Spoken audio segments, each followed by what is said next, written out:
मुंगेर में आज AIM chief Asaduddin Owaisi ने भारी चुनाव हुंकार। एआईएम चीफ असदुद्दीन ओवैसी ने विपक्षी दलों पर करारा प्रहार करते हुए लालू, तेजस्वी और नीतीश पर दिल और दिल्ली की राजनीति का तंज कसा।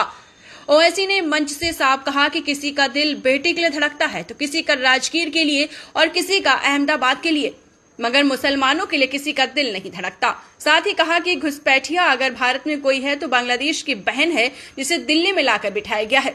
दरअसल मुंगेर विधानसभा क्षेत्र के चरवाहा विद्यालय परिसर में आयोजित विशाल जनसभा में असदुद्दीन ओवैसी ने एआईएम प्रत्याशी मुनाजिर हसन के पक्ष में जनता से वोट देने की अपील की। हजारों की भीड़ में जनसभा को संबोधित करते हुए मंच से ओवैसी ने महागठबंधन और एनडीए दोनों पर तीखा हमला बोला।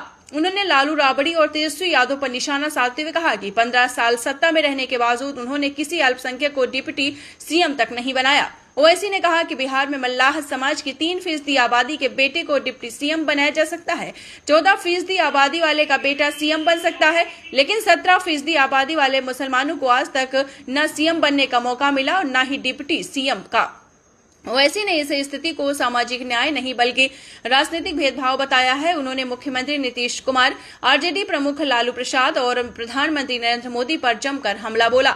ओवैसी ने कहा कि नीतीश कुमार 20 साल से सत्ता में है, लेकिन उनका दिल आज भी राजगीर में धड़कता है। लालू राबड़ी ने 15 साल राज किया, मगर उनका दिल सिर्फ तेजस्वी के लिए धड़कता है। प्रधानमंत्री मोदी का दिल अहमदाबाद के लिए धड़कता है। साथ ही कहा कि घुसपैठिया अगर भारत में कोई है तो वो बांग्लादेश की बहन है जिसे दिल्ली में लाकर बिठाया गया है, लेकिन कोई मुसलमानों के अधिकारों की बात नहीं करता। साथ ही सवाल उठाते हुए असदुद्दीन ओवैसी ने कहा कि आखिर कब तक आरजेडी मुसलमानों को बीजेपी के नाम पर डराती रहेगी। जंगल राज को लेकर कहा कि लालू शासनकाल में जंगल राज था और नीतीश कुमार के शासनकाल में जंगल राज है। नीतीश कुमार 20 साल से मुख्यमंत्री है, मगर उनका दिल राजगीर में अटका हुआ है।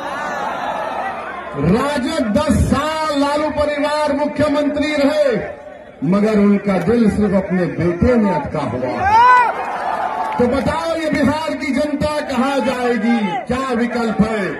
विकल्प मजलिस है, विकल्प चंद्रशेखर आजाद की पार्टी है, विकल्प स्वामी प्रसाद मौर्य के साथ जो अलायंस बनाया गया है।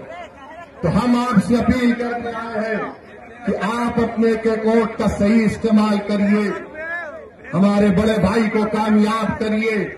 ये मुखलिस है और ये अच्छे इंसान है, ये हर एक को एक निगाह से देखने वाला शख्स है।